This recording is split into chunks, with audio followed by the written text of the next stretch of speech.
1857 کی جنگ آزادی تاریخ ہند میں ایک اہم مقام رکھتا ہے۔ ملک کی آزادی کے لیے بلا تفریق تمام مذاہب کے مجاہدین آزادی نے شانہ بشانہ انگریزوں کے خلاف جنگ کا اعلان کیا، جس کے نتیجے میں 15 اگست 1947 کو ہمارا یہ ملک آزاد ہوا۔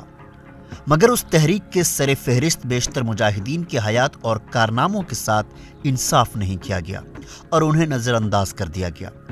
ایسے ہی گمنام مجاہدین آزادی کی فہرست میں ایک ہیں شہید پیر علی خان، جن کے کارنامے اور بہادری کے قصے تاریخ کے اوراق میں تو محفوظ ہیں، مگر عام زندگی میں اس مجاہد آزادی کو لوگ فراموش کرتے جا رہے ہیں۔ 1820 عیسوی میں محمد پور ضلع اعظم گڑھ میں پیدا ہونے والے پیر علی خان کے اجداد اعظم گڑھ سے ہجرت کر کے پٹنہ کے گرہٹہ محلے میں سکونت اختیار کی تھی، جہاں ان کی سرپرستی شہر کے نامور زمیندار میر عبداللہ نے کی۔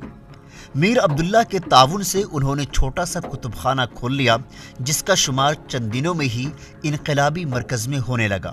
کیونکہ انقلابی روش پر چلنے کے بعد پیر علی خان نے لوگوں کو انقلابی ادب بھی مہیا کرانا شروع کر دیا تھا۔ مگر وہاں کتابیں تو کم فروخت ہوتی تھیں، مگر آزادی کے تانے بانے زیادہ بنے جاتے تھے۔ جو پٹنہ کا کمشنر تھا ولیم ٹیلر، اس کی اپنی ایک کتاب ہے آور کرائسس کے عنوان سے، اس میں تفصیل سے 3 یا 4 صفحوں میں پیر علی کا ذکر اس نے کیا ہے۔ پیر علی کا اپنا کام کتب فروشی کا تھا، مخطوطات یا مینuscripts کی ان کی دکان تھی گورہٹہ میں، پٹنہ سٹی میں، اور ایسا سمجھا جاتا ہے کہ ان کی وفاداری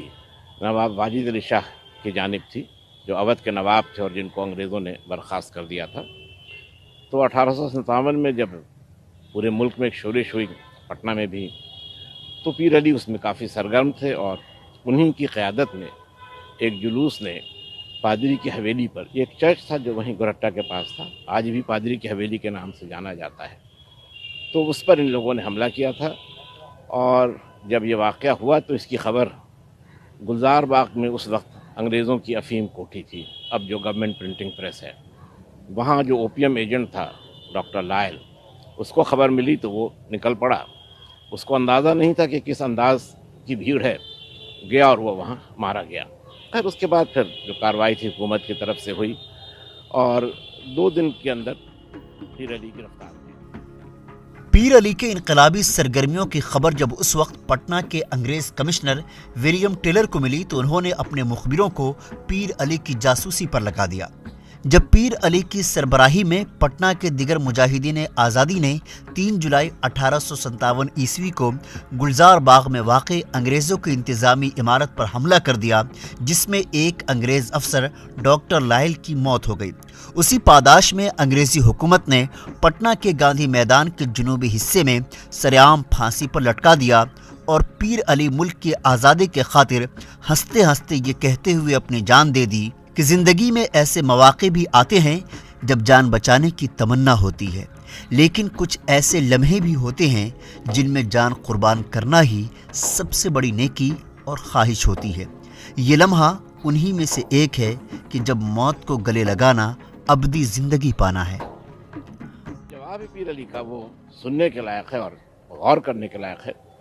کہ انہوں نے کہا کہ زندگی میں ایسے لمحے آتے ہیں جب زندگی کو بچانا اچھا ہوتا ہے،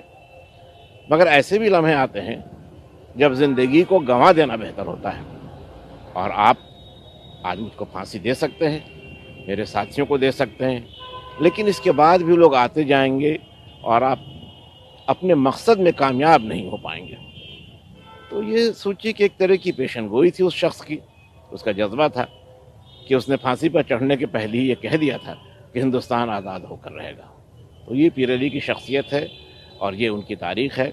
اور یہ افسوس ہے کہ ان کے بارے میں لوگ کم جانتے ہیں۔ ایسے مجاہد یعنی پیر علی کو یاد کرنے کے لیے اور نئی نسلوں کو ایسے مجاہد کی زندگی اور بہادری سے واقف کرانے کے لیے حکومتی سطح پر کسی محکمہ نے کبھی خراج عقیدت یا پروگرام کا انعقاد عمل میں نہیں لایا، اور نہ ہی کسی ملی تنظیموں نے اس جانب توجہ دی۔ آپ یہ پہلے کان میں رپورٹر ہیں، پہلے کان میں ٹی وی چینل ہیں جو کان میں مجاہد آزادی کے بارے میں کھوج رہے ہیں،